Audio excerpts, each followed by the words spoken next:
साबुन के काम में लोग फेल क्यों होते हैं, क्या आप भी जानना चाहते हैं? तो रहिएगा इस वीडियो में मेरे साथ। मेरी जो अंडरस्टैंडिंग है वो मैं आपके साथ शेयर करूंगा। एक किताब में आजकल पढ़ रहा हूं, स्टार्ट विद वाई। इसमें बेहतरीन अंदाज में इस बात का जवाब दिया गया है कि साबुन का बिजनेस हो या कोई भी बिजनेस, उनके फेल होने की एक बहुत बड़ी वजह वाई होती है। वाई मतलब क्यों होती है, कि उसने काम शुरू ही क्यों किया था।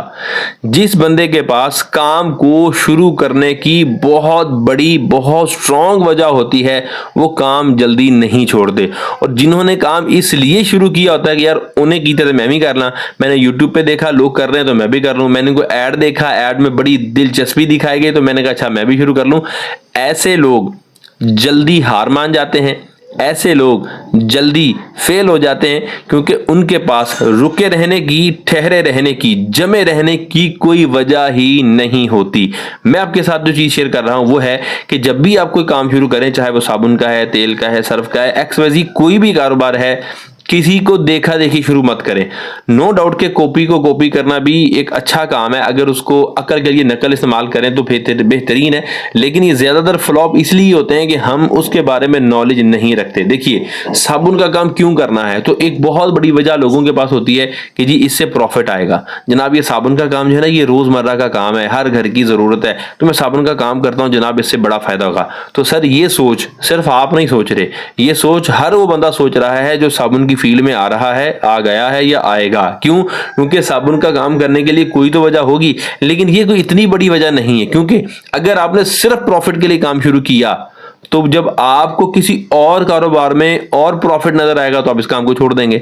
जब आपको इस कारोबार के शुरू में प्रॉफिट नहीं आएगा, क्योंकि आपने काम शुरू ही प्रॉफिट के लिए किया था, तो अब आप दिल छोड़ देंगे, आप हिम्मत हार जाएंगे, आप किसी और काम की तरफ चले जाएंगे। क्योंकि आपने जिस वजह से काम शुरू किया था, अब वो वजह खत्म होती हुई आपको नजर आ रही है, लिहाजा आप उस काम को लाजमी छोड़ेंगे। उम्मीद है आप मेरी बात समझ रहे होंगे। इसी तरह वो बंदा जो अपने काम में लगा रहता है, टिका रहता है, वो कामयाब होकर ही रहता है, उसके नाकाम होने के चांस बहुत कम होते हैं। मिसाल देता हूं मैं आपको, एक बच्चा है जो स्कूल पढ़ना नहीं चाहता, अब उसके माँ बाप उसको जबरदस्ती स्कूल भेजते हैं। अब उसकी एजुकेशन का लेवल क्या होगा, उसकी पढ़ाई का, दिलचस्पी का लेवल क्या होगा, आप बाखूबी इसको समझ सकते हैं। लेकिन वो बच्चा जो खुद पढ़ना चाहता है, जो खुद कुछ करना चाहता है, उसको माँ बाप ना भी कहें तो वो वक्त से उठता है, वो खुद फिक्रमंदी के साथ स्कूल जाता है, कॉलेज जाता है, तालीम मुकम्मल करता है। उसकी और पहले वाले लड़के की तालीम में, एजुकेशन में, उसकी कामयाबी में कितना वाज़े फर्क होगा, मेरी बात आप इत्तेफाक से सुन रहे होंगे। अब आपने क्या करना है, अगर आप साबुन के काम में कामयाब होना चाहते हैं, एक कागज लें, एक पेपर लें, लिखें कि आप ये काम क्यों शुरू करना चाह रहे हैं।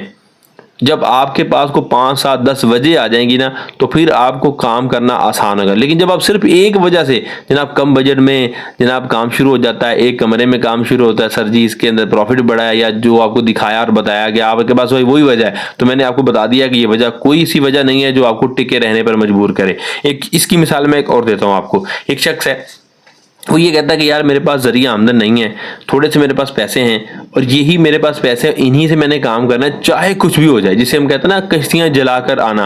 अब जब उसके पास प्लान 2 नहीं है तो प्लान 1 ही है, तो वो फिर उस प्लान पे हमेशा टिका रहेगा, चाहे कुछ भी हो जाए। अब मिसाल लेते हैं आपको, एक बंदा है, वो कहता है यार मेरे पास 2-4 लाख रुपया, मैंने इसी से काम शुरू करना, चाहे कुछ भी हो जाए, और करना भी साबुन का ही है। तो अब उसके अंदर जो पैशन होगा ना, वो एक आम बंदे से ज्यादा होगा।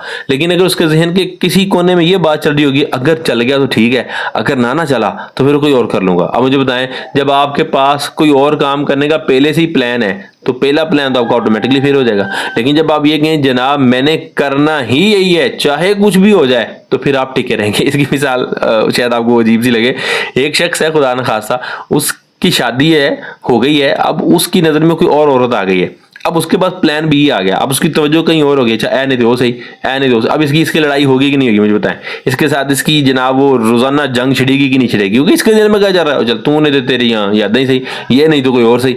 लेकिन जिस शख्स के जहन में ये हो कि यार बस ये मेरी घरवाली है, अल्लाह ने मुझे नेमत दी है, इसके अलावा और कुछ नहीं, बस कुछ भी हो जाए, यही मेरी दुनिया है, यूं समझे, यही से मेरा सब कुछ है, इसके अलावा कुछ मैंने किसी को तकना भी नहीं है। अब जब ये सोच कर जिंदगी गुजारेगा तो क्या होगा, फिर आप मुझे बताएं कि क्या इसकी इसके साथ लड़ाई होगी, क्योंकि वो दिन में सोचेगा यार अगर मैंने लड़ाई होगी तो ये तो मुझे छोड़ के चली जाएगी, खुदा ना खास्ता ये मुझे छोड़ के चलेगी तो मेरा क्या बनेगा, मेरा तो इसके अलावा कोई है कोई नहीं, मैंने तो कहीं और जाना। तो अब ये खुद सिक्योर रहेगा, ये खुद महफूज रहेगा, खुद बचेगा, खुद अपने आप को मुनज़्ज़म करेगा। लेकिन अगर सोचों में कोई और होगा माज़अल्लाह, तो फिर इन मानों में घर में खराबा भी होता है। तो मैंने ये मिसाल के जरिए आपको समझाया कि साबुन के काम में भी ऐसे ही सरकार, अगर आपके पास करने की कोई बड़ी वजह नहीं है, अगर आपके पास प्लान बी भी है, प्लान सी भी है, तो ये साबुन का काम क्या कोई भी काम आपका कामयाब नहीं है, क्योंकि प्लान बी के बाद अगर प्लान सी भी होगा, प्लान सी के बाद प्लान डी भी होगा। कितने लोग ऐसे हैं जो एक जिंदगी में कोई 20-25 काम तो करते हैं और मास्टर किसी में भी नहीं होते। तो मुझे बताएं क्या लगता है आपको